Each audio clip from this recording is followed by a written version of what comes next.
ಮರೆಯಲಾಗದ ಬ್ಲ್ಯಾಕಿ ಶೀರ್ಷಿಕೆಯಡಿಯಲ್ಲಿ ಅಧ್ಯಾಯ 1, ಹಳೆಯ ಗೆಳೆಯರೊಡನೆ. ನಾನು ಮಿಚ್ಚಿಯಿಂದಾಗಿ ಪ್ರಾರಂಭಿಸಿದ ಬೆಳಗಿನ ವಾಯುವಿಹಾರದ ಅಭ್ಯಾಸವನ್ನು ಮಿಚ್ಚಿಯ ನಂತರವೂ ಮುಂದುವರಿಸಿದ್ದೆ. ಆದರೆ ಒಬ್ಬಂಟಿಗನಾಗಿ. ಮಿಚ್ಚಿ ಇಲ್ಲದ ತಿರುಗಾಟದಲ್ಲಿ ಜೊತೆಯಾಗಲು ಮಕ್ಕಳಿಗೆ ಆಸಕ್ತಿ ಇರಲಿಲ್ಲ. ಬೆಳಗಿನ ತಿರುಗಾಟದ ಆ ದಿನಗಳು ಮರೆಯಲಾರದಂಥವು. ಆಗ ಸರಸ್ವತಿಪುರಂನ 13ನೇ ಮೈನ್ನಲ್ಲಿದ್ದ ತಂದೆಯವರ ಮನೆಯಲ್ಲಿ ನಮ್ಮ ವಾಸ. ಮನೆಯಿಂದ ಹೊರಟು ಕುಕ್ಕರಹಳ್ಳಿಯ ಶಾಲೆ ದಾಟಿ ಮಾನಸಗಂಗೋತ್ರಿಯ ಮರ ಗಿಡಗಳ ಹಾದಿಯಲ್ಲಿ ವಿಶಾಲ ಹುಲ್ಲು ಬಯಲಿನಲ್ಲಿ ಅರ್ಧ ಗಂಟೆ ತಿರುಗಾಡದಿದ್ದರೆ ಆ ದಿನವೆಲ್ಲ ಏನನ್ನೋ ಕಳೆದುಕೊಂಡಂತೆ ಕಸಿವಿಸಿ. ಮಾನಸಗಂಗೋತ್ರಿಯಲ್ಲಿನ ತಿರುಗಾಟದ ದಿನಗಳ ವಿಶೇಷ ಸಂಗತಿ ಎಂದರೆ 20 ವರ್ಷಗಳ ಹಿಂದಿನ ಗೆಳೆಯರ ಭೇಟಿ ಮತ್ತು ಆ ನಂತರದ ಬಂಧುತ್ವದ ಬೆಳವಣಿಗೆ. ಪೊಮೋರಿಯನ್ ನಾಯಿಗಿಂತ ಭಿನ್ನವಾದ ಆದರೆ ಪೊಮೋರಿಯನ್ ನಾಯಿಯ ಹೋಲಿಕೆಯಿದ್ದ ನಾಯಿಯೊಂದಿಗೆ ತಿರುಗಾಟಕ್ಕೆ ಬರುತ್ತಿದ್ದ ಮಧ್ಯ ವಯಸ್ಸಿನ ವ್ಯಕ್ತಿಯೊಬ್ಬರು ಹಲವಾರು ಬಾರಿ ಎದುರಾಗುತ್ತಿದ್ದರು. ಅವರು ನನ್ನನ್ನು ಒಂದೆರಡು ಬಾರಿ ದೃಷ್ಟಿಸಿ ನೋಡಿದ್ದು ಹಿಂದಿನ ಪರಿಚಿತರಿರಬಹುದೆಂದು ಅನುಮಾನಿಸಿದ್ದೆ. ಆದರೆ ಎಷ್ಟು ಯೋಚಿಸಿದರೂ ಆ ವ್ಯಕ್ತಿಯ ಗುರುತು ಹೊಳೆಯಲಿಲ್ಲ. ಆಗ ನೆರವಿಗೆ ಬಂದವರು ನನ್ನ ಸೆಂಟ್ರಲ್ ಕಾಲೇಜು ಓದಿನ ದಿನಗಳ ಸ್ನೇಹಿತ ಶ್ಯಾಮಸುಂದರ್. ನಾನು ವಾಸಿಸುತ್ತಿದ್ದ ಬಬ್ಬೂರು ಕಮ್ಮೆ ವಿದ್ಯಾರ್ಥಿ ನಿಲಯದಲ್ಲಿದ್ದ ಶ್ಯಾಮಸುಂದರ್ ಅವರು ಓದಿನ ನಂತರ ಮೈಸೂರು ಬ್ಯಾಂಕ್ನಲ್ಲಿ ಕೆಲಸಕ್ಕೆ ಸೇರಿದ್ದರು. ನಾನು ಸೆಂಟ್ರಲ್ ಕಾಲೇಜಿನಲ್ಲಿ ಓದು ಮುಗಿಸಿ 4 ಕಡೆ ಕೆಲಸ ಮಾಡಿ ಊರೂರು ತಿರುಗಿ ಮೈಸೂರು ವಿಶ್ವವಿದ್ಯಾನಿಲಯದ ಮಾನಸಗಂಗೋತ್ರಿಗೆ ಬರುವ ವೇಳೆಗೆ ಶ್ಯಾಮಸುಂದರ್ ಅವರು ಮೈಸೂರಿನಲ್ಲಿದ್ದರು. ವಿಶ್ವವಿದ್ಯಾನಿಲಯದ ಕ್ರಾಫರ್ಡ್ ಭವನದ ಆವರಣದಲ್ಲಿದ್ದ ಮೈಸೂರು ಬ್ಯಾಂಕ್ ಶಾಖೆಯಲ್ಲಿ ಮ್ಯಾನೇಜರ್ ಆಗಿದ್ದ ಶ್ಯಾಮಸುಂದರ್ ಅವರನ್ನು ತಿಂಗಳಿಗೊಮ್ಮೆಯಾದರೂ ಭೇಟಿಯಾಗುತ್ತಿದ್ದೆ. ಅನಂತರ ಒಂದು ಭೇಟಿಯಲ್ಲಿ ನನ್ನ ಬೆಳಗಿನ ತಿರುಗಾಟದಲ್ಲಿ ಕಾಣುತ್ತಿದ್ದ ಆದರೆ ಪರಿಚಯ ನೆನಪಾಗದಿದ್ದ ನಾಯಿ ಯಜಮಾನರ ಬಗ್ಗೆ ಶ್ಯಾಮಸುಂದರ್ ಅವರೊಂದಿಗೆ ಹೇಳಿದ್ದೆ. ಅವರು ಹೇಳಿದ್ದು, ಅರೆ, ಸರಸ್ವತಿಪುರಂನಲ್ಲಿ ನಿಮ್ಮ ಮನೆಯ ಸಮೀಪದಲ್ಲಿ ವಾಸವಾಗಿರುವ ಸೀತಾರಾಮರಾವ್ ಅವರನ್ನು ಗುರುತಿಸಲಿಲ್ಲವೇ? ನೀವು ಹೇಳುವ ನಾಯಿ ಮಾಲೀಕರು ಹಿಂದೆ ಬಬ್ಬೂರು ಕಮ್ಮೆ ವಿದ್ಯಾರ್ಥಿ ನಿಲಯದಲ್ಲಿದ್ದ ನಮ್ಮ ಸ್ನೇಹಿತ ಸೀತಾರಾಮರಾವ್. ನನ್ನ ಮರವಿನ ಬಗ್ಗೆ ನನಗೆ ನಾಚಿಕೆಯಾಯಿತು. ಆದರೆ ಈ 20-30 ವರ್ಷಗಳಲ್ಲಿ ಸೀತಾರಾಮರಾವ್ ಅವರು ಬಹಳಷ್ಟು ಬದಲಾಗಿದ್ದರು, ನಾನು ಕೂಡ. ಹಾಗಾಗಿ ನಾವು ಪರಸ್ಪರ ಗುರುತಿಸಿರಲಿಲ್ಲ. ಈ ವಿಷಯ ಅಷ್ಟಕ್ಕೆ ನಿಲ್ಲದೆ ನಾನು ಶ್ಯಾಮಸುಂದರ್ ಅವರೊಡನೆ ಆ ದಿನವೇ ಸೀತಾರಾಮರಾವ್ ಅವರನ್ನು ಭೇಟಿಯಾದೆ. ಸಯ್ಯಾಜಿರಾವ್ ರೋಡಿನಲ್ಲಿದ್ದ ಮೈಸೂರು ಬ್ಯಾಂಕ್ನ ಪ್ರಧಾನ ಕಚೇರಿಯಲ್ಲಿ. ಬೆಂಗಳೂರಿನ ಹಾಸ್ಟೆಲ್ನಲ್ಲಿದ್ದಾಗ BL ಪದವಿಗೆ ಓದುತ್ತಿದ್ದ ಸೀತಾರಾಮರಾವ್ ಅವರು ಓದು ಮುಗಿಸಿ ಮೈಸೂರು ಬ್ಯಾಂಕ್ನಲ್ಲಿ ಕೆಲಸಕ್ಕೆ ಸೇರಿದ್ದರು. ಮೈಸೂರಿನ ಪ್ರಧಾನ ಕಚೇರಿಯಲ್ಲಿ ಮ್ಯಾನೇಜರ್ ಆಗಿದ್ದ ಸೀತಾರಾಮರಾವ್ ಅವರು ಬ್ಯಾಂಕ್ನವರೇ ಗೊತ್ತುಪಡಿಸಿದ್ದ ಸರಸ್ವತಿಪುರಂನ ಬಾಡಿಗೆ ಮನೆಯಲ್ಲಿ ವಾಸವಾಗಿದ್ದರು. ಶ್ಯಾಮಸುಂದರ್ ಅವರೊಂದಿಗೆ ನನ್ನನ್ನು ನೋಡಿದ ಸೀತಾರಾಮರಾವ್ ಅವರಿಗೆ ಹಾಸ್ಟೆಲ್ ದಿನಗಳು ನೆನಪಾದದ್ದು ಸಹಜವೇ ಆಗಿತ್ತು. ನೀವು ಪ್ರಸಾದ್ ಅಲ್ಲವೇ ಎಂದು ದೊಡ್ಡ ನಗೆಯೊಂದಿಗೆ ಕೈ ಕುಲುಕಿದ ಸೀತಾರಾಮರಾವ್ ಅವರ ಚಿತ್ರ ಇಂದಿಗೂ ಕಣ್ಣಿಗೆ ಕಟ್ಟಿದಂತಿದೆ. ಆಗ ಪ್ರಾರಂಭವಾದ ಸೀತಾರಾಮರಾವ್ ಅವರ ಪರಿಚಯ ಅವರ ನಾಯಿ ಚಿನ್ನಿಗೂ ವಿಸ್ತರಿಸಿತು. ನಾವಿದ್ದ ಬೀದಿಯಿಂದ 2ನೇ ಬೀದಿಯಲ್ಲಿದ್ದ ಸೀತಾರಾಮರಾವ್ ಅವರು ನಮ್ಮ ಮನೆಗೆ ಬಂದೋ ಇಲ್ಲ ನಾನೇ ಅವರ ಮನೆಗೆ ಹೋಗಿಯೋ ಬೆಳಗಿನ ತಿರುಗಾಟಕ್ಕೆ ಜೊತೆಯಾಗುತ್ತಿದ್ದೆವು. ಈ ತಿರುಗಾಟಕ್ಕೆ ನಮಗಿಂತ ಹೆಚ್ಚಿನ ಉತ್ಸುಕತೆ ತೋರಿಸುತ್ತಿದ್ದುದು ಚಿನ್ನಿ. ಆ ವೇಳೆಗಾಗಲೇ 2 ಬಾರಿ ಮರಿ ಹಾಕಿದ್ದ ಚಿನ್ನಿ ಮಧ್ಯ ವಯಸ್ಸಿನ ಹೆಣ್ಣು ನಾಯಿ. ನನ್ನನ್ನು ಕಂಡ ಕೂಡಲೇ ಎಲ್ಲಿಲ್ಲದ ಸಂಭ್ರಮದಿಂದ ಹಾರಿ ಕುಪ್ಪಳಿಸಿ ಕಾಲನ್ನು ಮೂಸಿ ತಿರುಗಾಟಕ್ಕೆ ಸಿದ್ಧವಾಗುತ್ತಿತ್ತು. ಹಿಂದೆ ಮಿಚ್ಚಿಯೊಂದಿಗೆ ತಿರುಗಾಟದ ಅನುಭವವಿದ್ದ ನನಗೆ ಚಿನ್ನಿ ನಾಯಿಯ ವಾಯುವಿಹಾರದ ಉದ್ವೇಗದ ಹಾರಾಟ ಅರ್ಥವಾಗುತ್ತಿತ್ತು. ಚಿನ್ನಿ ತುಂಬಾ ಸಾಧು ಸ್ವಭಾವದ ಹೆಣ್ಣು ನಾಯಿ. ನಮ್ಮಿಂದ ದೂರ ಓಡುತ್ತಿರಲಿಲ್ಲ. ಅದನ್ನು ಮೂಸಿಕೊಂಡು ಬರುತ್ತಿದ್ದ ಉಂಡಾಡಿ ಗಂಡು ನಾಯಿಗಳನ್ನು ಓಡಿಸಲು ಸೀತಾರಾಮರಾವ್ ಅವರ ಕೈಯಲ್ಲಿದ್ದ ಬೆತ್ತ ಸದಾ ಸಿದ್ಧವಾಗಿರುತ್ತಿತ್ತು. ಇದಲ್ಲದೆ ಬೆಳಗಿನ ತಿರುಗಾಟದಲ್ಲಿ ಎದುರಾಗಿದ್ದ ಮತ್ತೊಂದು ತಲೆನೋವು ದಾರಿಯಲ್ಲಿ ಅಳಿಲು ಕಂಡಾಗ. ಅಳಿಲಿನ ವಾಸನೆಯನ್ನು ದೂರದಿಂದಲೇ ಪತ್ತೆ ಹಚ್ಚುತ್ತಿದ್ದ ಚಿನ್ನಿ ಅಳಿಲನ್ನು ಹಿಡಿಯಲು ಧಾವಿಸುತ್ತಿತ್ತು. ಓಡಿ ತಪ್ಪಿಸಿಕೊಳ್ಳುತ್ತಿದ್ದ ಅಳಿಲನ್ನು ಹಿಡಿಯಲು ಚಿನ್ನಿ ಯಾರದ್ದೋ ಮನೆಯ ಕಾಂಪೌಂಡ್ನೊಳಗೆ ನುಗ್ಗಿದಾಗ ನಾವು ಅಪರಾಧಿಗಳಂತೆ ತಲೆ ತಗ್ಗಿಸುವಂತಹ ಪರಿಸ್ಥಿತಿ. ಇದರಿಂದ ನಮಗೆ ಬಿಡುಗಡೆಯಾಗುತ್ತಿದ್ದುದು ಮುಂದೆ ಜರುಗುತ್ತಿದ್ದ ತಮಾಷೆ ಪ್ರಸಂಗದ ನಂತರವೇ. ನಾಯಿಯಿಂದ ಪಾರಾಗಲು ಅಳಿಲು ಆಶ್ರಯಿಸುತ್ತಿದ್ದುದು ಅತಿ ಸಮೀಪದಲ್ಲಿದ್ದ ಮರವನ್ನು. ಕುಪ್ಪಳಿಸಿ ಮರದ ಬುಡದಿಂದ ಮೇಲಕ್ಕೆ ಸರಿಯುತ್ತಿದ್ದ ಅಳಿಲನ್ನು ಕಂಡು ಚಿನ್ನಿಗೆ ತಡೆಯಲಾರದ ಸಿಟ್ಟು. ಮರದ ಬುಡಕ್ಕೆ ಚಿಮ್ಮಿದ ಅಳಿಲು ಅಲ್ಲೇ ಇರುತ್ತದೆಂದು ಭ್ರಮಿಸಿ ಚಿನ್ನಿ ಗುರುಗುಟ್ಟುತ್ತಾ ಮರವನ್ನು ಸುತ್ತಿ ಕೆಲವೊಮ್ಮೆ ಕಣ್ಣಿಗೆ ಕಾಣದಿದ್ದ ಅಳಿಲನ್ನು ಹಿಡಿಯಲು ನೆಗೆಯುತ್ತಿತ್ತು. ಆ ಹೊತ್ತಿಗಾಗಲೇ ಕೈಗೆಟುಕದಂತೆ ಮೇಲೇರಿದ ಅಳಿಲು ಬಾಲ ಎತ್ತಿ ಕುಣಿಸಿ ಚ್ಯೂ ಚ್ಯೂ ಎಂದು ಕೀಚಲು ಧ್ವನಿಯಲ್ಲಿ ಕೂಗಿ ಅಣಕಿಸುವಂತೆ ಚಿನ್ನಿಯನ್ನು ನೋಡುತ್ತಿತ್ತು. ಚಿನ್ನಿ ರೇಗಲು ಇಷ್ಟು ಸಾಕಾಗಿತ್ತು. ಬೌ ಬೌ ಬೊಗಳುವಿಕೆಯೊಂದಿಗೆ ಮರದ ಬುಡದಲ್ಲಿ ಪಟ್ಟು ಹಿಡಿದು ಕುಳಿತ ಚಿನ್ನಿಯನ್ನು ಹೊರಡಿಸಿಕೊಂಡು ಬರಲು ಸಾಕಷ್ಟು ಸಮಯ ಹಿಡಿಯುತ್ತಿತ್ತು. ಸಿಗದ ಅಳಿಲನ್ನು ಹಿಡಿಯಲು ವೃಥಾ ಶ್ರಮಪಟ್ಟು ಸುಸ್ತಾಗಿ ನಾಲಿಗೆ ಹೊರಹಾಕಿ ಏದುಸಿರು ಪಡುತ್ತಿದ್ದ ಚಿನ್ನಿಯನ್ನು ಸರಪಳಿಗೆ ಸೇರಿಸಿ ಮನೆ ಸೇರಿಸುವುದರೊಳಗೆ ನಮ್ಮ ಬೆಳಗಿನ ತಿರುಗಾಟ ಮುಕ್ತಾಯವಾಗುತ್ತಿತ್ತು. ಚಿನ್ನಿಗಿಂತ ಹೆಚ್ಚು ಸುಸ್ತಾಗಿ ಬಂದ ನಮಗೆ ಮನೆಯಲ್ಲಿ ಬಿಸಿ ಬಿಸಿ ಟೀ ಸಿದ್ಧವಾಗಿರುತ್ತಿತ್ತು. ತಿರುಗಾಟದ ನಂತರ ಸೀತಾರಾಮರಾವ್ ಅವರ ಮನೆಗೆ ಹೋದರೆ ಅಲ್ಲಿ ಟೀ ತಯಾರಿಸುತ್ತಿದ್ದ ವ್ಯಕ್ತಿ ಸೀತಾರಾಮರಾವ್ ಅವರ ಹಿರಿಯ ಮಗ ಶ್ರೀನಾಥ. ಮೈಸೂರಿನ NIE ಕಾಲೇಜಿನಲ್ಲಿ ಎಲೆಕ್ಟ್ರಾನಿಕ್ಸ್ ವಿಭಾಗದ BE ಓದುತ್ತಿದ್ದ ಶ್ರೀನಾಥನ ಸಲುವಾಗಿಯೇ ಸೀತಾರಾಮರಾವ್ ಅವರು ಮೈಸೂರಿನಲ್ಲಿದ್ದರು. ಅವರ ಎರಡನೆಯ ಮಗ ಶ್ರೀಕಾಂತ ಬೆಂಗಳೂರಿನಲ್ಲಿ ಓದುತ್ತಿದ್ದ. ಹಾಗಾಗಿ ಸೀತಾರಾಮ ಅವರು 2 ಕಡೆ ಸಂಸಾರ ನಡೆಸುತ್ತಿದ್ದರು. ಅವರ ಹೆಂಡತಿ ಕುಸುಮ ಮತ್ತು ಶ್ರೀಕಾಂತ ಬೆಂಗಳೂರಿನಲ್ಲಿ ಅವರ ಸ್ವಂತ ಮನೆಯಲ್ಲಿದ್ದರು. ಶ್ರೀನಾಥ ಮತ್ತು ಸೀತಾರಾಮರಾವ್ ಅವರ ಸ್ವಯಂ ಪಾಕದ ಸಂಸಾರ ಮೈಸೂರಿನಲ್ಲಿ. ಮಕ್ಕಳಿಗೆ ರಜೆ ಬಂದಾಗ ಬೆಂಗಳೂರಿನ ಸಂಸಾರ ಮೈಸೂರಿಗೋ ಇಲ್ಲ ಮೈಸೂರಿನ ಸಂಸಾರ ಬೆಂಗಳೂರಿಗೋ ಹೋಗುವುದಿತ್ತು. ಅತ್ಯಂತ ಸ್ನೇಹಪರರಾದ ಸೀತಾರಾಮರಾವ್ ಮತ್ತು ಕುಸುಮ ಅವರಿಗೆ ನಮ್ಮ ಮಕ್ಕಳು ತಾರಾ ಹೇಮರನ್ನು ಕಂಡರೆ ಅತೀವ ಪ್ರೀತಿ. ಅವರಿಗೆ ಹೆಣ್ಣು ಮಕ್ಕಳಿಲ್ಲದಿದ್ದುದು ಕಾರಣ ಇರಬಹುದು. ಸೀತಾರಾಮರಾವ್ ಅವರ ಸಂಸಾರ ಬೆಂಗಳೂರಿಗೆ ಹೋಗಬೇಕಾದ ಅವರಿಗೆ ಎದುರಾಗುತ್ತಿದ್ದ ಮುಖ್ಯ ತೊಂದರೆ ಚಿನ್ನಿಯ ಯೋಗಕ್ಷೇಮ. ಅವರ ಬ್ಯಾಂಕಿನ ಸಿಬ್ಬಂದಿಯೊಬ್ಬರಿಗೆ ಮನೆಯ ಉಸ್ತುವಾರಿ ಮತ್ತು ಚಿನ್ನಿಯ ಊಟ ತಿರುಗಾಟಗಳ ಜವಾಬ್ದಾರಿಯನ್ನು ವಹಿಸಿ ಹೋಗುತ್ತಿದ್ದರು. ನಮ್ಮ ಪರಿಚಯದ ನಂತರ ಸೀತಾರಾಮರಾವ್ ಅವರ ಬೆಂಗಳೂರು ಪ್ರಯಾಣಕ್ಕೆ ಎದುರಾಗುತ್ತಿದ್ದ ತಾಪತ್ರಯ ಸ್ವಲ್ಪ ಮಟ್ಟಿಗೆ ಕಡಿಮೆಯಾಗಿತ್ತು. ಬೆಳಗಿನ ತಿರುಗಾಟದಿಂದ ನನಗೆ ತೀರಾ ಆತ್ಮೀಯವಾಗಿದ್ದ ಮತ್ತು ಮನೆಯವರಿಗೆಲ್ಲ ಪರಿಚಯವಾಗಿದ್ದ ಚಿನ್ನಿಯ ಜವಾಬ್ದಾರಿಯನ್ನು ನಾವು ವಹಿಸಿಕೊಳ್ಳುತ್ತಿದ್ದೆವು. ಅಲ್ಲಿಗೆ 2 ವರ್ಷದ ಹಿಂದೆ ಮಿಚ್ಚಿ ನಾಯಿಯ ಸ್ನೇಹದ ಸಿಹಿಯನ್ನು ಸವಿದಿದ್ದ ತಾರಾ ಹೇಮರಿಗೆ ಚಿನ್ನಿ ನಾಯಿ ಬೇಗನೆ ಒಗ್ಗಿಕೊಂಡಿತು. ಆದರೆ ಚಿನ್ನಿಯ ಬೆಳಗಿನ ತಿರುಗಾಟಕ್ಕೆ ಹೋಗುತ್ತಿದ್ದುದು ನಾನೊಬ್ಬನೇ. ಓದಿಗೆ ಹೆಚ್ಚು ಗಮನ ಕೊಡಬೇಕಾಗಿದ್ದರಿಂದಲೋ ಇಲ್ಲವೇ ಬೇರೊಬ್ಬರ ಮನೆ ನಾಯಿಯ ಮಮತೆಯ ಸೆರೆಗೆ ಸಿಕ್ಕಿಕೊಳ್ಳಲು ಇಷ್ಟವಿಲ್ಲದಿದ್ದರಿಂದಲೋ ತಾರಾ ಹೇಮರು ಚಿನ್ನಿಯೊಂದಿಗೆ ತಿರುಗಾಟಕ್ಕೆ ಬರುತ್ತಿರಲಿಲ್ಲ. ನಾಯಿಯ ಒಡೆಯರಿಗೆ ನಮ್ಮ ನಾಯಿಯ ಗುಣಗಾನ ಮಾಡುವುದು ಸ್ವಾಭಾವಿಕವಾಗಿಯೇ ಬರುವಂತೆ ತೋರುತ್ತದೆ. ಮಿಚ್ಚಿ ನಮ್ಮಲ್ಲಿಗೆ ಬರುವ ಮೊದಲು ಇದರ ಬಗ್ಗೆ ನಾನು ಸಾಕಷ್ಟು ಕುಹಕ ಕೊಂಕು ಮಾತುಗಳನ್ನಾಡಿದ್ದೆ. ಮಿಚ್ಚಿಯ ದಿನಗಳಲ್ಲಿ ನನಗೆ ಅರಿವಾಗದ ರೀತಿಯಲ್ಲಿ ನಾನು ಸಹ ಶ್ವಾನ ಗುಣಗಾನ ಮಂಡಳಿಯ ಸದಸ್ಯನಾಗಿದ್ದೆ.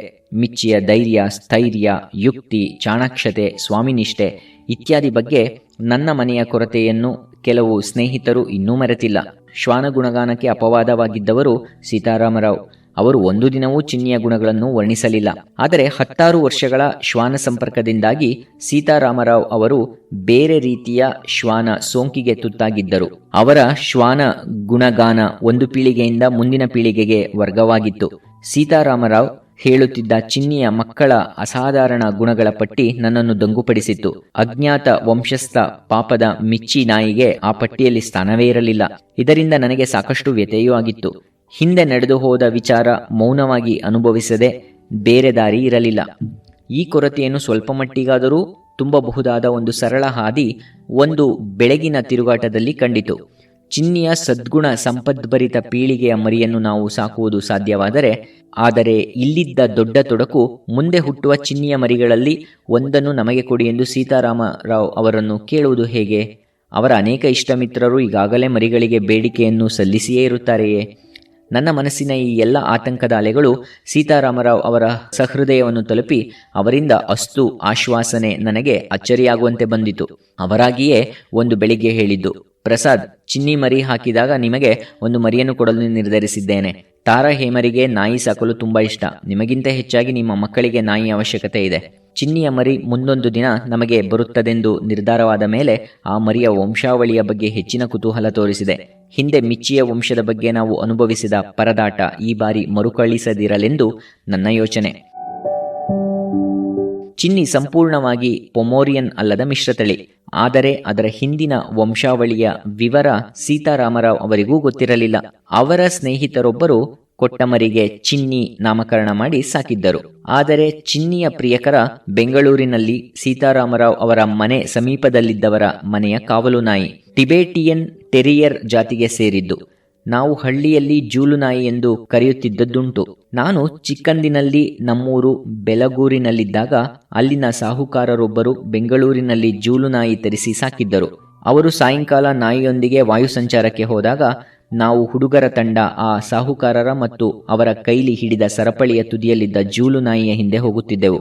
ಹಳ್ಳಿಯ ಪರಿಸರದಲ್ಲಿ ಬೀದಿಯಲ್ಲಿ ಜೀವನ ಕಳೆಯುತ್ತಿದ್ದ ಕಂತ್ರಿ ನಾಯಿಗಳನ್ನೇ ಕಂಡಿದ್ದ ನಮಗೆ ಜೂಲು ನಾಯಿ ವಿಶೇಷ ಪ್ರಾಣಿಯಾಗಿತ್ತು. ಸುಮಾರು 1/4 ಶತಮಾನದ ನಂತರ ನಾನೇ ಜೂಲು ನಾಯಿಯ ಒಡೆಯನಾಗುವುದು ಯೋಗಾಯೋಗವೇ ಸರಿ. ಸಂತಸದ ಈ ಯೋಚನೆಗಳು ಚಿನ್ನಿಯೊಂದಿಗಿನ ಬೆಳಗಿನ ತಿರುಗಾಟಕ್ಕೆ ಹೊಸ ಅರ್ಥ ಕೊಟ್ಟಿದ್ದವು.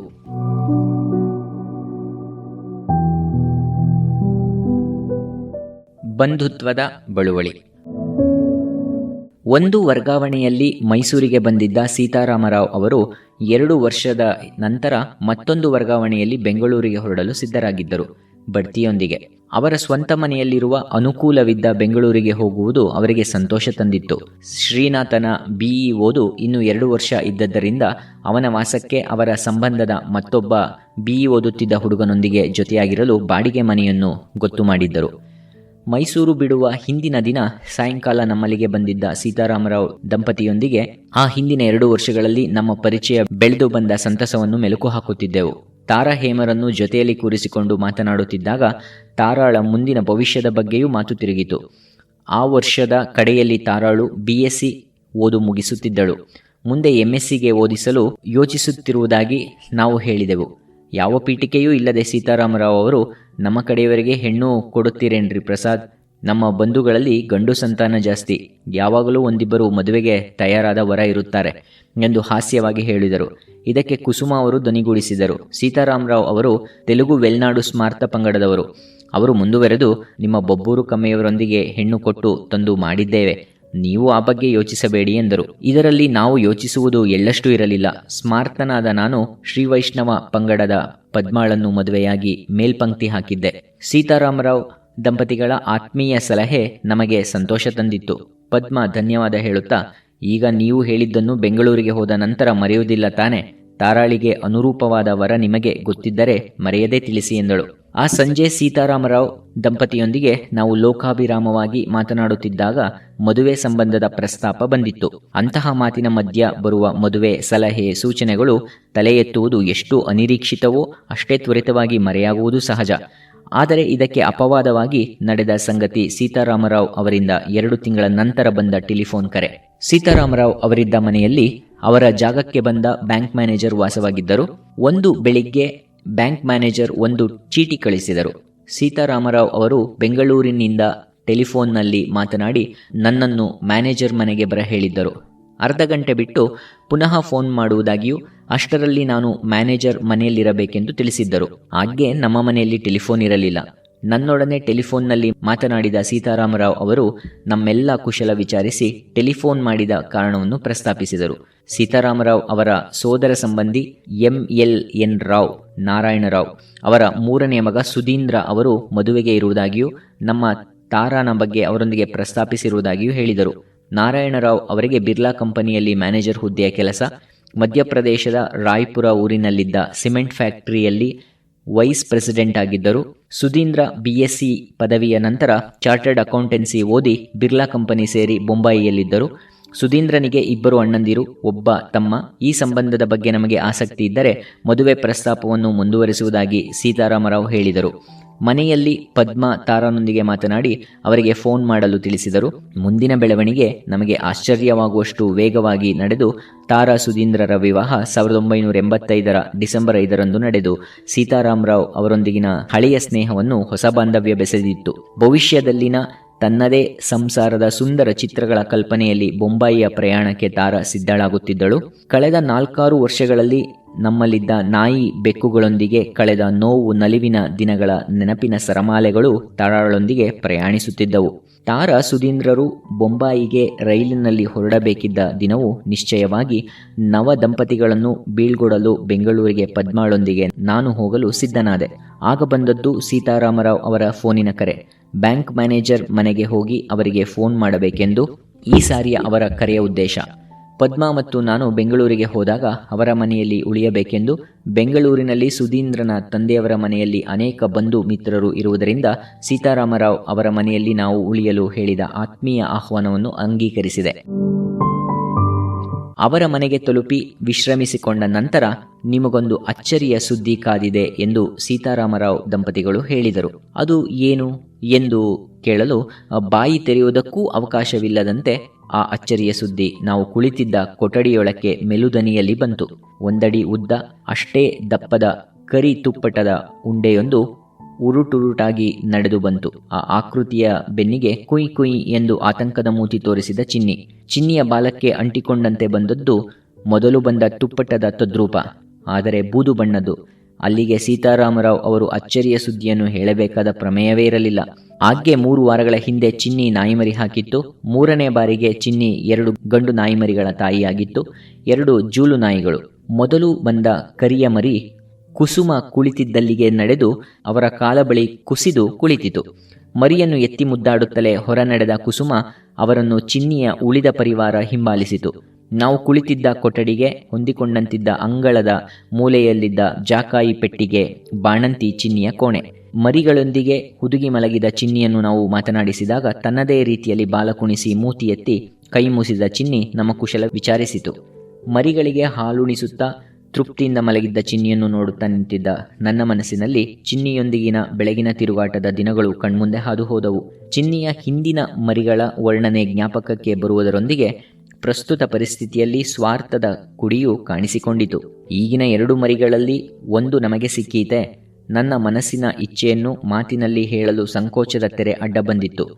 ಈ ನನ್ನ ತೊಳಲಾಟಗಳು ನನ್ನ ಪ್ರಯತ್ನವಿಲ್ಲದೆಯೇ ಕೊನೆಗೊಂಡದ್ದು ಹೆಚ್ಚಿನ ಅಚ್ಚರಿಯ ಸಂಗತಿ.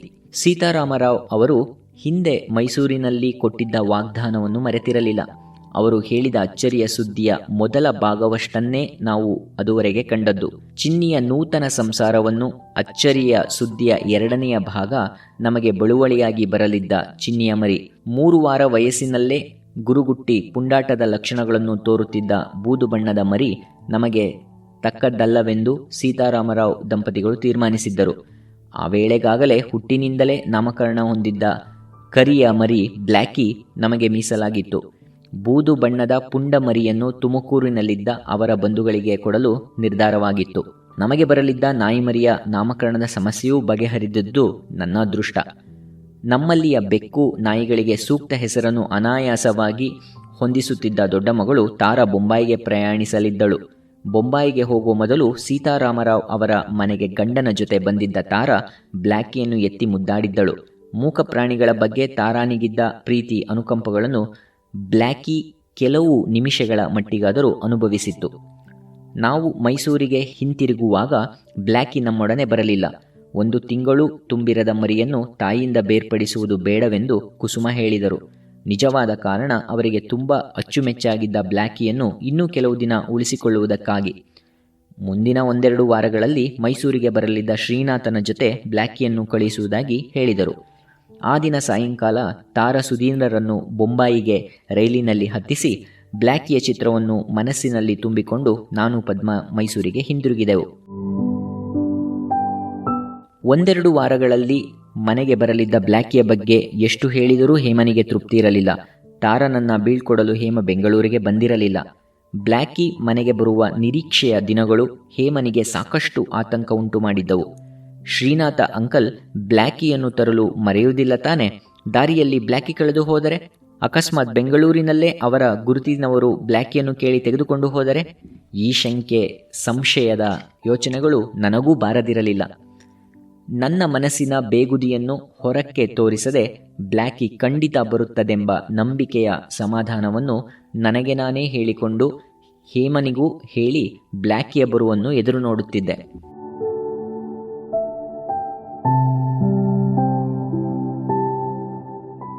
ಕೈಗೆ ಬಂದ ತುತ್ತು. ಬ್ಲ್ಯಾಕಿ ನಮ್ಮ ಮನೆಗೆ ತಲುಪುವುದರ ಬಗ್ಗೆ ನಮಗಿದ್ದ ಶಂಕೆ, ಆತಂಕಗಳು ಸ್ವಲ್ಪ ಮಟ್ಟಿಗೆ ನಿಜವಾದರೂ ಕಡೆಯಲ್ಲಿ ಬ್ಲ್ಯಾಕಿ ನಮ್ಮದಾಯಿತು. ಬ್ಲ್ಯಾಕಿ ನಮ್ಮ ಕೈ ತಪ್ಪಬಹುದಾದ ಸಂಬಂಧ ಕೆಲವು ಗಂಟೆಗಳ ಅನಂತರದಲ್ಲಿ ನಿವಾರಣೆಯಾಗಿತ್ತು. ಬೆಂಗಳೂರಿನಲ್ಲಿ ನಮಗೆ ತಿಳಿಸಿದಂತೆ ಶ್ರೀನಾಥ ಬ್ಲ್ಯಾಕಿಯನ್ನು ತನ್ನೊಡನೆ ಮೈಸೂರಿಗೆ ತಂದಿದ್ದ. ಮುಚ್ಚಿದ ಬುಟ್ಟಿಯಲ್ಲಿ ಹುದುಗಿ ಕುಳಿತಿದ್ದ ನಾಯಿ ಕುನ್ನಿಯ ಕುಯ್ ಕುಯ್ ಪ್ರಲಾಪಕ್ಕೆ ಮುಖ ಸಿಂಡರಿಸಿ ಸರಿದು ಕುಳಿತ ಅಕ್ಕಪಕ್ಕದ ಪ್ರಯಾಣಿಕರಿಗೆ ಸ್ವಲ್ಪವೂ ಇಷ್ಟವಾಗದ ಬಲವಂತದ ಮುಗುಳ್ನಗೆ ತೋರಿ ಪುಟ್ಟ ಮರಿಗೆ ಘಾಸಿಯಾಗದಂತೆ ಜಾಗರೂಕತೆಯಿಂದ ಪ್ರಯಾಣಿಸುವ ತಾಳ್ಮೆ ನನಗಂತೂ ಇರಲಿಲ್ಲ. ಇದನ್ನು ಶ್ರೀನಾಥ ಸಾಧಿಸಿದ್ದ. ಬ್ಲ್ಯಾಕಿಯನ್ನು ತಂದಿರುವುದಾಗಿ ತಿಳಿಸಿದ ಶ್ರೀನಾಥ 2 ದಿನ ಬಿಟ್ಟು ಬ್ಲ್ಯಾಕಿಯನ್ನು ನಮ್ಮ ಮನೆಗೆ ತರುವುದಾಗಿ ಹೇಳಿದ. ಹುಟ್ಟಿದ ಮನೆಯಿಂದ ಶಾಶ್ವತವಾಗಿ ಬೇರೆ ಊರಿನಲ್ಲಿ ಪರರ ಮನೆಗೆ ಸೇರಲಿರುವ ನಾಯಿಮರಿಗೆ ಮಧ್ಯಂತರ ನಿಲುಗಡೆಯ ಅವಶ್ಯಕತೆ ಇರಬಹುದೇನೋ ಎಂದು ಊಹಿಸಿದೆ. ಇದರ ಬಗ್ಗೆ ಶ್ರೀನಾಥನನ್ನು ಕೇಳಿದಾಗ ಬಂದ ಉತ್ತರವೂ ಅದೇ ರೀತಿ ಇತ್ತು. ಪ್ರಯಾಣದ ಆಯಾಸದಿಂದ ಬಳಲಿದ ಬ್ಲ್ಯಾಕಿ ಮರಿ ಒಮ್ಮೆಲೆ ಅಪರಿಚಿತ ಜಾಗಕ್ಕೆ ಹೋದರೆ ತಬ್ಬಿಬ್ಬಾಗಿ ಜರಿದುಕೊಳ್ಳುತ್ತೆ. ಸಾಕಷ್ಟು ಪರಿಚಯವಿದ್ದ ಶ್ರೀನಾಥನೊಡನೆ ಬ್ಲ್ಯಾಕಿ 1-2 ದಿನ ಇದ್ದು ನಂತರ ನಮ್ಮ ಮನೆಗೆ ಹೋಗಲಿ ಎಂದು ಕುಸುಮ ಹೇಳಿದ್ದರಂತೆ. ಇದರಿಂದಾಗಿ ಅವರಿಗೆಲ್ಲ ಅಚ್ಚುಮೆಚ್ಚಾಗಿದ್ದ ಚಿನ್ನಿ ನಾಯಿಯ ಮುದ್ದು ಮರಿಯನ್ನು 1-2 ದಿನ ಸಲಹುವ ಸುಯೋಗ ಶ್ರೀನಾಥನಿಗೆ ಒದಗಿ ಬಂದಿತ್ತು. ಆದರೆ ಈ ಸುಖಮಯ ಏರ್ಪಾಡಿಗೆ ಯಾರೂ ಊಹಿಸದ ರೀತಿಯ ಸಂಚಕಾರ ನಿರ್ಮಾಣವಾಯಿತು. ಶ್ರೀನಾಥನ ಕಾಲೇಜಿನಲ್ಲಿ ಅವನಿಗೆ ಪಾಠ ಹೇಳಿದ ಭೌತಶಾಸ್ತ್ರ ವಿಭಾಗದ ಮುಖ್ಯಸ್ಥ ಪ್ರೊಫೆಸರ್ ಪಟ್ಟಾಭಿಯವರು ಸೀತಾರಾಮರಾವ್ ಅವರ ಬಂಧುಗಳೂ ಹೌದು. ಸೀತಾರಾಮರಾವ್ ಅವರನ್ನು ಆಗಾಗ್ಗೆ ಭೇಟಿಯಾಗುತ್ತಿದ್ದ ಪಟ್ಟಾಭಿಯವರಿಗೆ ಚಿನ್ನಿ ಮತ್ತು ಅದರ ಪೀಳಿಗೆಯ ಅಮೋಘ ಗುಣಗಳ ವಿಷಯವೂ ತಿಳಿದಿತ್ತು. ಹಾಗಾಗಿ ಪಟ್ಟಾಭಿಯವರಿಗೆ ಚಿನ್ನಿಯ ಮರಿಯನ್ನು ಸಾಕಿಕೊಳ್ಳುವ ಹಂಬಲ ಇದ್ದದ್ದು ಸಹಜವೇ ಆಗಿತ್ತು. ಚಿನ್ನಿಗೆ ಹುಟ್ಟುವ ಮರಿಗಳಲ್ಲಿ ಒಂದನ್ನು ಕೊಡುವಂತೆ ಪಟ್ಟಾಭಿಯವರು ಬಹಳ ಹಿಂದೆಯೇ ಕೇಳಿದ್ದರಂತೆ. ಆದರೆ ಆಗ್ಗೆ ಕೆಲವು ವಾರಗಳ ಹಿಂದೆ ಚಿನ್ನಿಗೆ 2 ಮರಿಗಳಾಗಿದ್ದು ಈ ಮರಿಗಳಲ್ಲಿ ಒಂದು ತುಮಕೂರಿಗೆ ಮತ್ತೊಂದು ಮೈಸೂರಿಗೆ ವಿಲೇವಾರಿಯಾಗಿದ್ದು ಪಟ್ಟಾಭಿಯವರಿಗೆ ತಿಳಿದಿರಲಿಲ್ಲ. ಚಿನ್ನಿಯ ಇತ್ತೀಚಿನ ಮರಿಗಳು ವಿತರಣೆಯಾದಾಗ ಪಟ್ಟಾಭಿಯವರಿಗೆ 1 ಮರಿ ಸಿಗದಿದ್ದುದು ದುರಾದೃಷ್ಟ. ನಮ್ಮ ತಾರಾನ ಮದುವೆಯ ಸಡಗರದ ಸಂಭ್ರಮಗಳಲ್ಲಿ ಮೊದಲಿನಿಂದಲೂ ಭಾಗಿಯಾಗಿದ್ದ ಸೀತಾರಾಮರಾವ್ ಅವರಿಗೆ ಪಟ್ಟಾಭಿಯವರ ಹಿಂದಿನ ಕೋರಿಕೆ ಮರೆತೇ ಹೋಗಿತ್ತೆಂದು ಕಾಣುತ್ತೆ. ಹಾಗೆ ನೋಡಿದರೆ ಬ್ಲ್ಯಾಕಿ ಮರಿಯ ಮೇಲಿನ ಸ್ವಾಮ್ಯ ಪ್ರಥಮವಾಗಿ ಪಟ್ಟಾಭಿಯವರಿಗೆ ಸೇರಿದ್ದು. ಇದು ಹೇಗೋ ತಿರುವು ಮುರುವಾಗಿ ಬ್ಲ್ಯಾಕಿ ನಾಯಿ ಮರಿಯ ಅನ್ನ ನೀರಿನ ಋಣ ನಮ್ಮ ಮನೆಗೆ ಹರಿದಿತ್ತು. ಆದರೆ ಇದು ನಿರ್ಣಯವಾಗುವ ಮೊದಲು ನಾಯಿ ಮರಿಯ ಮೇಲಿನ ಹಕ್ಕಿನ ಚಲಾವಣೆಯೋ ಎಂಬಂತೆ ಒಂದು ಸಣ್ಣ ನಾಟಕ ನಡೆಯಿತು. ಬ್ಲ್ಯಾಕಿ ಮರಿಯನ್ನು ಮೈಸೂರಿಗೆ ತಂದ ಮಾರನೆಯ ದಿನ ಕಾಲೇಜಿನಲ್ಲಿ ಪಟ್ಟಾಭಿಯವರಿಗೆ ಶ್ರೀನಾಥ ಎದುರಾದ. ಮಾಮೂಲಿನಂತೆ ಅವನ ಮತ್ತು ಅವನ ಮನೆಯವರ ಯೋಗಕ್ಷೇಮ ವಿಚಾರಿಸಿದ ಪಟ್ಟಾಭಿಯವರು ಚಿನ್ನಿಯ ಬಗ್ಗೆಯೂ ವಿಚಾರಿಸಿ ಅದು ಮರಿ ಹಾಕಿದಾಗ 1 ಮರಿಯನ್ನು ಅವರಿಗೆ ತಲುಪಿಸುವ ಬಗ್ಗೆ ಜ್ಞಾಪಿಸಿದರು. ಇಲ್ಲಿ ಶ್ರೀನಾಥ ನಿಜವಾಗಿಯೂ ಪೇಚಿಗೆ ಸಿಕ್ಕಿದ್ದ. ಚಿನ್ನಿಯ ಸಂಸಾರದ ಇತ್ತೀಚಿನ ಬೆಳವಣಿಗೆಯನ್ನು ಪಟ್ಟಾಭಿಯವರಿಗೆ ಯಾವ ರೀತಿ ಹೇಳಬೇಕೆಂಬುದೇ ತೋಚದಾಗಿ ಕಡೆಯಲ್ಲಿ ನಿಜವನ್ನೇ ಹೇಳಿದ. ಚಿನ್ನಿ ಮರಿ ಹಾಕಿದ್ದನ್ನು, ಅದರ 1 ಮರಿ ಮೈಸೂರಿನಲ್ಲಿ ಅವನ ಮನೆಯಲ್ಲಿ ಇರುವುದನ್ನು, ಅದನ್ನು ಇಲ್ಲಿಗೆ ತಂದಿರುವ ಕಾರಣ ಮತ್ತು ಅದರ ಹಿನ್ನೆಲೆಯನ್ನು ಶ್ರೀನಾಥ ವಿವರವಾಗಿಯೇ ತಿಳಿಸಿದ. ಪಟ್ಟಾಭಿಯವರಿಗೆ ಈ ವಿವರಣೆಯ ರಾಮಾಯಣವೇನೂ ಬೇಕಿರಲಿಲ್ಲ. ಅವರ ಯೋಚನಾ ಲಹರಿ ನೇರ ಮತ್ತು ಸ್ಪಷ್ಟವಾಗಿತ್ತು. ಚಿನ್ನಿ ಇತ್ತೀಚೆಗೆ ಮರಿ ಹಾಕಿದೆ. ಮರಿಗಳಲ್ಲಿ 1 ನ್ಯಾಯವಾಗಿ ಅವರಿಗೆ ಸಿಗಬೇಕು. 1 ಮರಿ ಆ ಗಳಿಗೆಯಲ್ಲಿ ಮೈಸೂರಿನಲ್ಲಿ ಅವರ ಶಿಷ್ಯ ಬಂಧು ಶ್ರೀನಾಥನ ಸುಪರ್ದಿನಲ್ಲಿದೆ. ಇದರ ಮುಂದಿನ ಬೆಳವಣಿಗೆಯಲ್ಲಿ ಶ್ರೀನಾಥನಿಗೆ ಗುರುಗಳು ಅನುಗ್ರಹಿಸಿದ ಆಣತಿ. ಮಾರನೆಯ ದಿನವೇ ಶ್ರೀನಾಥ ಬ್ಲ್ಯಾಕಿ ಮರಿಯನ್ನು ಪಟ್ಟಾಭಿಯವರ ಮನೆಗೆ ತೆಗೆದುಕೊಂಡು ಹೋಗಿ ಅವರಿಗೆ ಒಪ್ಪಿಸತಕ್ಕದ್ದು. ಪಾಪದ ಶ್ರೀನಾಥ ಅವನಿಗೆ ಎದುರಾಗಿದ್ದ ಪೀಕಲಾಟ ನಿಭಾಯಿಸುವುದರೊಂದಿಗೆ ಬ್ಲ್ಯಾಕಿ ಮರಿಯ ನಾಮ ನಿರ್ದೇಶನದ ಪ್ರಸಾದ್ಗೆ ಸಮಜಾಯಿಷಿ ಹೇಗೆ ಹೇಳಬೇಕೆಂದು ತಿಳಿಯದ ಗೊಂದಲಕ್ಕೆ ಸಿಕ್ಕಿದ್ದ. ಪಟ್ಟಾಭಿಯವರಿಗೆ ನಾನೇನು ಹೊಸಬನಾಗಿರಲಿಲ್ಲ. ನಾನು ಭೌತಶಾಸ್ತ್ರದ ಅಧ್ಯಾಪಕನಾದ್ದರಿಂದ ಅವರಿಗೆ ಸಾಕಷ್ಟು ಪರಿಚಿತನಾಗಿದ್ದೆ. ಹಾಗಾಗಿ ಶ್ರೀನಾಥ ಬ್ಲ್ಯಾಕಿ ಮರಿಯನ್ನು ಪ್ರಸಾದ್ಗೆ ತಂದಿದ್ದೇನೆ ಎಂದು ಹೇಳಿದ್ದರಿಂದ ಪಟ್ಟಾಭಿಯವರ ಮೇಲೆ ಹೆಚ್ಚಿನ ಪರಿಣಾಮವೇನೂ ಆಗಲಿಲ್ಲ. ನಾಯಿ ಮರಿಯ ಬಗ್ಗೆ ಅವರಿಗಿದ್ದ ಪಟ್ಟು ಇನ್ನೂ ಸ್ವಲ್ಪ ಬಿಗಿಯೇ ಆಯಿತು. ಪ್ರಸಾದ್ ನನಗೂ ಚೆನ್ನಾಗಿ ಗೊತ್ತು. ನೀನು ತಂದಿರುವ ನಾಯಿ ಮರಿಯನ್ನು ನಾನು ತೆಗೆದುಕೊಂಡರೆ ಅವರೇನು ಆಕ್ಷೇಪ ಮಾಡುವುದಿಲ್ಲ. ಅವರು ಈಗ ತಾನೇ ಮಗಳ ಮದುವೆ ಮಾಡಿದ್ದಾರೆ. ಅಳಿಯ ಮಗಳ ಮನೆಗೆ ಹೋಗಿ ಬರುವುದರಲ್ಲಿ ಅವರಿಗೆ ನಾಯಿ ಮರಿಯ ಉಸ್ತುವಾರಿ ನೋಡಿಕೊಳ್ಳಲು ಪುರುಸೊತ್ತು ಎಲ್ಲಿರುತ್ತೆ? ನಾಯಿ ಮರಿ ಅವರಿಗೆ ಕೊಟ್ಟರೆ ಅದಕ್ಕೂ ತೊಂದರೆ, ಅವರಿಗೂ ತೊಂದರೆ. ನಾನು ಹೇಳಿದಂತೆ ನಾಯಿ ಮರಿಯನ್ನು ನಮ್ಮ ಮನೆಗೆ ನಾಳೆ ಬೆಳಿಗ್ಗೆ ತೆಗೆದುಕೊಂಡು ಬಾ ಎಂದು ಕಟ್ಟಪ್ಪಣೆ ಮಾಡಿ ಕ್ಲಾಸ್ ತೆಗೆದುಕೊಳ್ಳಲು ಪಟ್ಟಾಭಿಯವರು ಅತ್ತ ಹೋದರು. ಇತ್ತ ಶ್ರೀನಾಥ ನಮ್ಮ ಮನೆಗೆ ಓಡೋಡಿ ಬಂದು ಕಾಲೇಜಿನಲ್ಲಿ ಪಟ್ಟಾಭಿಯವರೊಡನೆ ನಡೆದ ಮಾತುಕತೆಯನ್ನು ವಿವರಿಸಿ, ಈಗ ನಾನೇನು ಮಾಡಲಿ ಅಂಕಲ್ ಎಂದು ಆರ್ತನಾಗಿ ಕೇಳಿದ. ಶ್ರೀನಾಥ್ಗೆ ಯಾವ ರೀತಿಯ ಸಮಾಧಾನವನ್ನು ಹೇಳುವ ಸ್ಥಿತಿಯಲ್ಲಿ ನಾನಿರಲಿಲ್ಲ. ಕಾರಣ, ನನ್ನ ಮನಸ್ಸು 4 ವರ್ಷಗಳ ಹಿಂದೆ ಮಿಚ್ಚಿ ಬಂದಾಗ ನಡೆದ ಘಟನೆಗಳನ್ನು ತೂಗಿ ನೋಡುತ್ತಿತ್ತು. ಮಿಚ್ಚಿ ನಾಯಿಯ ವಿಷಯದಲ್ಲಿ ಒಡೆತನಕ್ಕಾಗಿ ಒಂದು ಪ್ರಹಸನವೇ ನಡೆದಿತ್ತು. ಈಗ ನಡೆದಿರುವುದು ಕೈಗೆ ಬಂದ ತುತ್ತು ಬಾಯಿಗೆ ಬರದಂತಾಗಿದೆ. ಓಹ್, ನಮ್ಮ ಮನೆಗೆ ನಾಯಿ ಮರಿ ಬರುವುದೆಂದರೆ ಸಣ್ಣ ಪ್ರಮಾಣದ ವಿವಾದ ಎದುರಿಸಿ ನ್ಯಾಯ ತೀರ್ಪಿಗೆ ಕಾಯುವುದು ಕಡ್ಡಾಯವಾದಂತೆ ತೋರಿ ಬೇಸರವೂ ಆಯಿತು. ನನ್ನ ಬೇಸರವನ್ನು ತೋಡಿಕೊಳ್ಳುವ ಅವಕಾಶ ಅಲ್ಲಿರಲಿಲ್ಲ. ಚಿಂತೆಯ ಮುಖ ಹೊತ್ತು ನನ್ನ ಅಭಿಪ್ರಾಯಕ್ಕೆ ಕಾದಿರುವ ಶ್ರೀನಾಥ ಬ್ಲ್ಯಾಕಿ ನಮ್ಮಲ್ಲಿಗೆ ಬರುವುದು ಅಸಾಧ್ಯವೆಂದು ತಿಳಿದು ಅಳುವನ್ನು ತಡೆ ಹಿಡಿದು ನಿಂತಿದ್ದ ಹೇಮ. ಹೇಮನನ್ನು ಸಮಾಧಾನಪಡಿಸುತ್ತಿದ್ದ ಸಮಾನ ದುಃಖಿ ಪದ್ಮ. ಅಂತಹ ಸನ್ನಿವೇಶದಲ್ಲಿ ನನ್ನ ಬೇಸರ ದುಮ್ಮಾನಗಳಿಗೆ ಜಾಗವೇ ಇರಲಿಲ್ಲ. ಆ ಸಂಕಟ ಪರಿಸ್ಥಿತಿಯಲ್ಲಿ ಬ್ಲ್ಯಾಕಿಯ ಪುರಾಣವೆಲ್ಲವನ್ನ ಕೇಳಿಸಿಕೊಂಡ ನಂತರವೂ ಯಾವ ರಾಗ ದ್ವೇಷಗಳಿಗೂ ಒಳಗಾಗದೆ ಸ್ಥಿತಪ್ರಜ್ಞರಂತೆ ತಮ್ಮ ಪಾಡಿಗೆ ತಾವು ಪುಸ್ತಕ ಓದುವುದರಲ್ಲಿಯೇ ಮಗ್ನರಾಗಿದ್ದ ತಂದೆಯವರು ನಮ್ಮನ್ನು ನೋಡಿದರು. ನಾವುಗಳು ಯಾರೂ ಮಾತನಾಡದೆ ಮೌನವಾಗಿದ್ದರಿಂದ ಸ್ತಬ್ಧ ವಾತಾವರಣ ಅವರ ಓದಿನ ಏಕಾಗ್ರತೆಗೆ ಭಂಗ ತಂದಿತೆಂದು ಕಾಣುತ್ತೆ. ತಂದೆಯವರು ನನ್ನಿಂದ ಶ್ರೀನಾಥನಿಗೆ ಉತ್ತರ ನಿರೀಕ್ಷಿಸಿರಬಹುದೆಂದು ನಾನು ಅಳುತ್ತಲೇ ಬಾಯಿಬಿಟ್ಟೆ. ಪಟ್ಟಾಭಿಯವರಿಗೂ ಚಿನ್ನಿಯ ಮರಿ ಇಷ್ಟವಾಗಿರುವುದರಿಂದ ಬ್ಲ್ಯಾಕಿಯನ್ನು ಅವರಿಗೆ ಕೊಡುವುದು ಸರಿ. ನನ್ನ ಈ ಅಭಿಪ್ರಾಯದ ಹಿಂದೆ ಇದ್ದದ್ದು ಯಾವುದೇ ರೀತಿಯ ನ್ಯಾಯಾನ್ಯಾಯ ವಿಶ್ಲೇಷಣೆಯೂ ಅಲ್ಲ. ಒಂದು ರೀತಿಯ ಪಲಾಯನ ಸೂತ್ರ. ಯಾರಿಗೆ ಬೇಕು ಇಲ್ಲದ ಮನಸ್ತಾಪ, ಅದು ಒಂದು ನಾಯಿ ಮರಿಗೆ. ಇದಲ್ಲದಿದ್ದರೆ ಬೇರೊಂದು ಮರಿಯನ್ನು ತಂದರಾಯಿತು ಎಂಬುದು ನನ್ನ ಯೋಚನೆ. ಇದನ್ನು ಇನ್ನೂ ಸ್ಪಷ್ಟವಾಗಿ ಹೇಳಲು ಹೊರಟಿದ್ದೆ. ಆದರೆ ನಾನು ಪಟ್ಟಾಭಿಯವರಿಗೆ ಬ್ಲ್ಯಾಕಿಯನ್ನು ಒಪ್ಪಿಸುವುದು ಎಂದದ್ದು ಶ್ರೀನಾಥನಿಗೆ ಹಿಡಿಸಲಿಲ್ಲವೆಂಬುದು ಅವನ ಸಿಟ್ಟು ಸಂಕಟದ ಮುಖವೇ ತೋರಿಸುತ್ತಿತ್ತು. ಅವನು, ಅಲ್ಲ ಅಂಕಲ್, ನಿಮಗೆ ಎಂದು ಹೇಳಿ ತಂದಿರುವ ಬ್ಲ್ಯಾಕಿಯನ್ನು ಪಟ್ಟಾಭಿ ಸರ್ ಅವರಿಗೆ ಹೇಗೆ ಕೊಡಲಿ? ನಾನು ಬೆಂಗಳೂರಿಗೆ ಅಣ್ಣನಿಗೆ ಫೋನ್ ಮಾಡಿ ಕೇಳುತ್ತೇನೆ ಎಂದ. ಈಗ ಸಮಸ್ಯೆ ಗೋಚರವಾಗುವ ಮಟ್ಟಕ್ಕೆ ಬಂದಿತ್ತು. ನನ್ನ ಬೇಸರದ ಮನಸ್ಥಿತಿಯಲ್ಲಿಯೂ ನನಗೆ ನಿಚ್ಚಳವಾಗಿ ಗೋಚರಿಸಿದ್ದು ಮುಂದೆ ಉದ್ಭವಿಸಬಹುದಾದ ಬೇಡದ ಸಂಗತಿಗಳು. ನಾಯಿ ಮರಿ ಸಮಸ್ಯೆಯನ್ನು ಇನ್ನೂ ಜಟಿಲ ಮಾಡಬಹುದಾದ ಆತಂಕಕಾರಿ ಬೆಳವಣಿಗೆ ನನ್ನನ್ನು ಧೃತಿಗೆಡಿಸಿತು. ಇಲ್ಲಿ ನಡೆದಿರುವುದನ್ನು ಕೇಳಿದ ಸೀತಾರಾಮರಾವ್ ಅವರಿಗೆ ಜಿಗುಪ್ಸೆಯಾವುದಂತೂ ನಿಶ್ಚಯ. ಕಾಲೇಜಿನ ದಿನಗಳ ಗೆಳೆತನ, ಜೊತೆಗೆ ಈಗ ತಾನೇ ಮಗಳ ಮದುವೆಯಿಂದಾಗಿ ಸಂಬಂಧಿಕರಾದ ಸೀತಾರಾಮರಾವ್ ಅವರಿಗೆ ಬ್ಲ್ಯಾಕಿಯ ಕಾರಣದಿಂದ ಬೇಸರವಾದರೆ ಅದರಲ್ಲಿ ನನ್ನ ಪಾತ್ರ ಏನೂ ಇಲ್ಲವೆಂದು ಅವರಿಗೆ ತಿಳಿಸಲು ಅವಕಾಶವೂ ಇಲ್ಲ.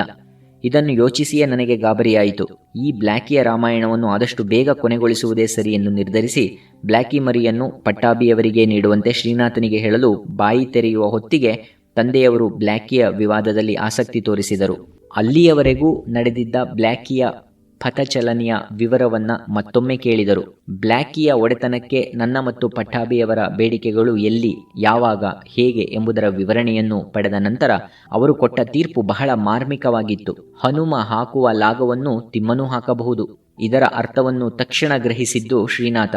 ಅವನ ದುಗುಡ ಕಡಿಮೆಯಾಗಿ ಪ್ರಸನ್ನ ಮುಖದಿಂದ ಅಮೋಘವೆನಿಸುವ ಅವನ ನಿಶ್ಚಯ ತಿಳಿಸಿದ. ಅಂಕಲ್, ಬ್ಲ್ಯಾಕಿಯನ್ನು ನಾಳೆ ಬೆಳಿಗ್ಗೆ ತೆಗೆದುಕೊಂಡು ಬರಲು ಪಟ್ಟಾಭಿ ಸರ್ ಹೇಳಿದ್ದಾರೆ. ನೀವು ಈ ಸಾಯಂಕಾಲವೇ ಬಂದು ಬ್ಲ್ಯಾಕಿಯನ್ನು ತೆಗೆದುಕೊಂಡು ಹೋಗಿ. ಅಲ್ಲಿಗೆ ಸಮಸ್ಯೆ ಬಗೆಹರಿಯುತ್ತೆ. ಇದರಲ್ಲಿ ಧರ್ಮ ಸೂಕ್ಷ್ಮವನ್ನು ನಾನು ಹೇಗೆ ಅರ್ಥ ಮಾಡಿಕೊಂಡೆ? ಶ್ರೀನಾಥ ತಾನಾಗಿಯೇ ಬ್ಲ್ಯಾಕಿಯನ್ನು ನಮಗೆ ಒಪ್ಪಿಸಲಿಲ್ಲ. ಪಟ್ಟಾಭಿ ಸರ್ ಹೇಳಿದಂತೆ ಮಾರನೆಯ ದಿನ ಬ್ಲ್ಯಾಕಿಯನ್ನು ಅವರಿಗೆ ಕೊಡಲು ಬ್ಲ್ಯಾಕಿ ಅವನಲ್ಲಿ ಇರುವುದಿಲ್ಲ. ಅಂದರೆ ಶ್ರೀನಾಥನಿಗೆ ಗುರುವಚನ ಭಂಗದ ಆರೋಪ ಮತ್ತು ಶಿಕ್ಷೆ ಎರಡೂ ಇಲ್ಲ. ಇದರಲ್ಲಿದ್ದ ಒಂದು ತೊಡಕು ನನಗೆ ಸಂಬಂಧಿಸಿದ್ದು. ಪಟ್ಟಾಭಿಯವರು ನನ್ನ ಬಗ್ಗೆ ಯಾವ ರೀತಿ ಪ್ರತಿಕ್ರಿಯಿಸುತ್ತಾರೆಂದು ಅದನ್ನು ನೆನೆದೇ ನನಗೆ ಆತಂಕವಾಯಿತು. ಆದರೆ ಮುಂದಿನ ದಿನಗಳಲ್ಲಿ ನಾನು ಅಂಜಿದಂತೆ ಯಾವ ಅಹಿತಕರ ಘಟನೆಗಳು ನಡೆಯಲಿಲ್ಲ. ಈ ಹಗರಣವೆಲ್ಲ ಮುಗಿದ ಹಲವಾರು ದಿನಗಳ ನಂತರ ಪಟ್ಟಾಭಿಯವರನ್ನು ಬೇರೊಂದು ಸಂದರ್ಭದಲ್ಲಿ ಭೇಟಿಯಾದೆ. ಕುಶಲೋಪರಿ ವಿಚಾರಿಸಿದ ನಂತರ ಅಂಜುತ್ತಾ ಅಳುಕುತ್ತಾ ಬ್ಲ್ಯಾಕಿಯ ವಿಷಯ ಪ್ರಸ್ತಾಪಿಸಿ ಅವರ ಕ್ಷೇಮ ಕೇಳಿದೆ. ನಾನು ಅವರ ಸ್ಥಾನದಲ್ಲಿದ್ದರೆ ಏನು ಹೇಳುತ್ತಿದ್ದೇನೋ ಅದನ್ನೇ ಅವರು ಹೇಳಿದರು. ಅಯ್ಯೋ ಬಿಡಿ, ಅದೇನು ದೊಡ್ಡ ವಿಷಯ. ನಾಯಿ ಮರಿಗಾಗಿ ಯಾಕೆ ಇಷ್ಟೊಂದು ತಲೆ ಕೆಡಿಸಿಕೊಳ್ಳಬೇಕು? ಇದಲ್ಲದಿದ್ದರೆ ಬೇರೊಂದು ನಾಯಿ ಮರಿ ತಂದರಾಯಿತು. ಅತ್ಯಂತ ಸಹಜವಾಗಿಯೇ ಎನ್ನುವ ದಾಟಿಯಲ್ಲಿ ಪಟ್ಟಾಭಿಯವರು ನನ್ನ ಮನಸ್ಸಿನ ಭಾರ ಇಳಿಸಿದ್ದರು. ಸಮಾನ ವಯಸ್ಕರಾಗಿದ್ದ ನಾವು ನಾಯಿ ಮರಿಯ ವಿಷಯದಲ್ಲಿ ಸಮಾನ ಮನಸ್ಕರೂ ಆಗಿದ್ದು ಬ್ಲ್ಯಾಕಿಯ ಒಡೆತನದ ಸಮಸ್ಯೆ ಬಗೆಹರಿದಿತ್ತು. ನಿಧಾನವಾಗಿ ಯೋಚಿಸಿದಾಗ ಬ್ಲ್ಯಾಕಿಯ ಸಮಸ್ಯೆ ಬಗೆಹರಿಯುವುದರಲ್ಲಿ ತಂದೆಯವರು ವಹಿಸಿದ ಪಾತ್ರ ಬಹಳ ಮಹತ್ವದ್ದಾಗಿತ್ತು. ಅವರು ಹೇಳಿದ ಹನುಮ ತಿಮ್ಮರ ಲಾಗವನ್ನು ಅವರು ಮುಂದಾಗಿಯೇ ಯೋಚಿಸಿದ್ದರೋ ಇಲ್ಲ ಸಮಯ ಸ್ಫೂರ್ತಿಯಿಂದಾಗಿ ಹೇಳಿದ್ದರೋ ಗೊತ್ತಾಗಲಿಲ್ಲ. ಹಿಂದೆ ಮಿಚ್ಚಿಯ ಒಡೆತನದ ವ್ಯಾಜ್ಯದಲ್ಲಿ ನಡೆದಂತೆ ಈಗಲೂ ಸಹ ಬ್ಲ್ಯಾಕಿ ನಮಗೆ ದಕ್ಕಿದ್ದು ತಂದೆಯವರಿಂದಾಗಿಯೇ.